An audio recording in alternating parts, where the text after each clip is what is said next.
The home of the common Joe and the common Sally in the know, even more so than all those media talking heads. Looks like Vegas has come out with their odds and the over and under on how many wins each and every college football team will have this year. Oklahoma's odds came out, and it seems like from what I was watching on the On 3 podcast with J.D. Piquel, that there may be some people out there that's not too happy with Las Vegas. Let's talk about it.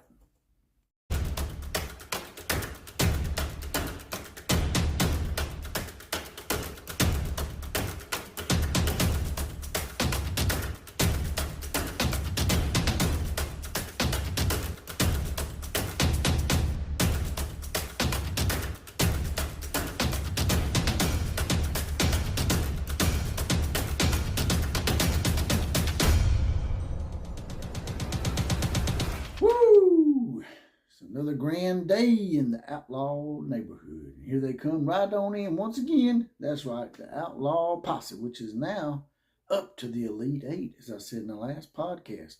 And going onward, maybe to that top 10, the top 20, and even a grand 100 outlaw posse for only $2.99 a month, 75 cents a week. Also, I can be found on Twitter at OCF Productions and on Facebook under Jesse Paul Clark, spelled Jesse without the I. And before we get right into it, once again, I got to have me a little swig here of my favorite drink. That's right. That's Celsius Strawberry Guava. Central energy, accelerates your metabolism, and burns body fat.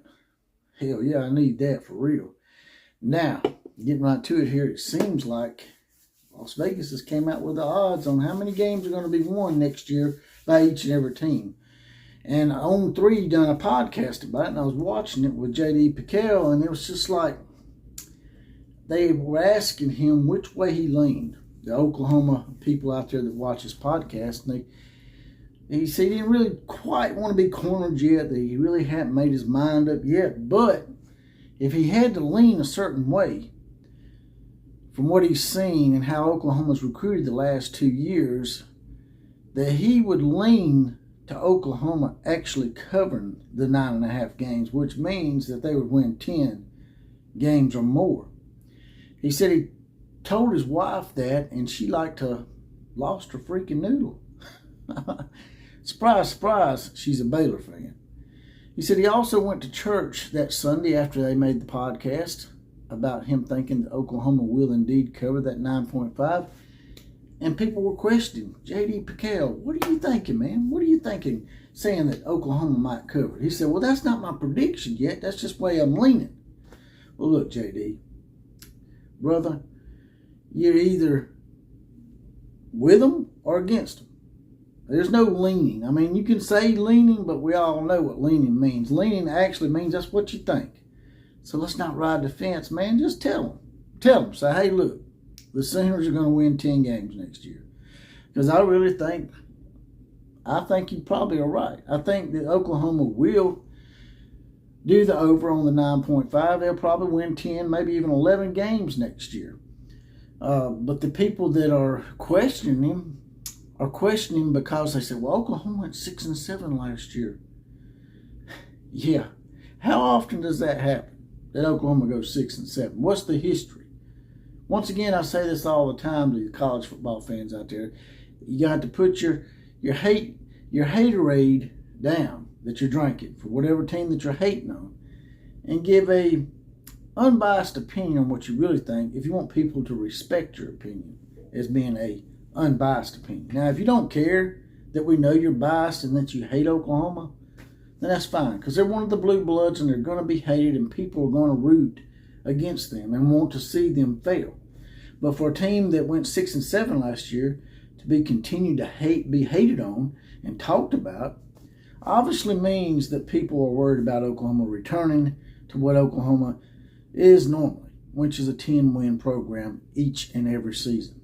Even under Linky Boy, even though Tebow was winning 10 games a year, right?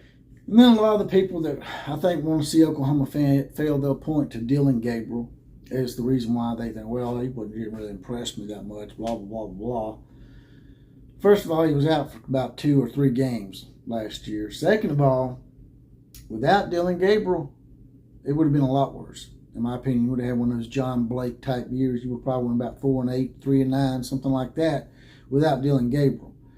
That's just, once again, the haters to me out there that hate Oklahoma and want to see them fail so badly. They have to grasp onto something and validate why Oklahoma is going to continue to go 6-7 forever, which we know ain't going to happen. I mean, it's possible, but if you're going by history, it's not going to happen.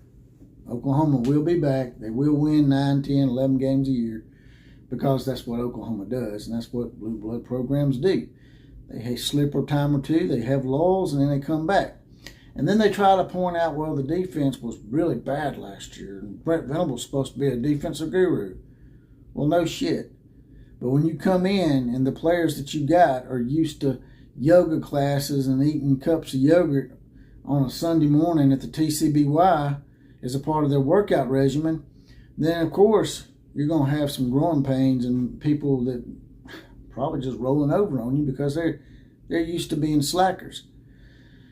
So Brent Venables, as J.D. Piquel pointed out on 3 once again, he went out into the transfer portal and got some quality adds to the transfer portal. You know, I'm not a big fan of the transfer portal because I see it as, you know, these are players that couldn't cut it wherever they were at most of the time. But there are those nuggets out there, a minority few, maybe 30%. But from what I'm understanding, Brent Venables stumbled upon that 30% and made some quality adds on the defensive side of the ball for Oklahoma. And once again, for those that keep coming out and saying that Brent Venables just ain't a head coach, I think you're being dishonest with yourself a little bit. I think it's wishful thinking. Now, there is that contingent of Oklahoma fans out there that I've seen that have been calling for Brent Venables to be fired. They've already disgruntled with him. I just want to point out to y'all that most great coaches, there's a few outliers, but most great coaches start off with an average to bad year. Bob Stoops at Oklahoma, 7-6. Nick Saban, first year at Alabama, 7-6. I think Nick Saban at Michigan State went 7-6 a few times, actually. And even further back, Bear Bryant, in his first year at Texas A&M, was 1-10. And then at Alabama, he was 5-1. So all these great coaches that had these average to bad years, they got the weeding out process going on. Now, there's weeding out, and then there's just being astronomically stupid about it, you know, with the whole Deion Sanders crap. We're not going to get into all that. But most coaches that are great are going to have that one bad year to start. So all I can tell you people out there is that I agree with J.D. Piquel. I think that Oklahoma will cover the 9.5. I'm not going to say I'm leaning because that's what I think. I think Oklahoma will likely win 10 or 11 games last year. Just like he pointed out, Florida State is the flavor of the month right now. They're the team that everybody thinks is going to contend for the national championship, the dark horse national championship contender. And they took Florida State until the final minutes of the fourth quarter. So they're on the upswing. They're coming. Oklahoma's coming back. So all the hate that you got going on out there for Oklahoma and thinking that their 6-7 season means that they're done and you ain't got to deal with them anymore, that's just wishful thinking. And I think y'all know deep down inside it's wishful thinking. Because y'all know the history. Y'all know, and that's why y'all hate them so much. Because historically, in history, they've owned your asses. And they're coming back. So get ready for it. But you guys and gals, tell me what you think about all that. Do you think I'm wrong? Do you think Oklahoma covers? Do you think they maybe do more than cover? Do you think that they contend for a playoff spot? Do you think that they will not cover and they will bottom out and that Brent Venables is a bad coach?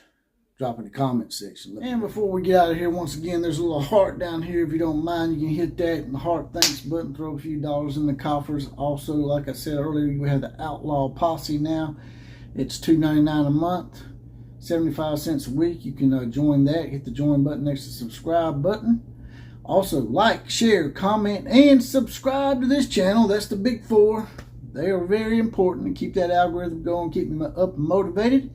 And as always, KMCA to all the other teams. Class is now officially dismissed.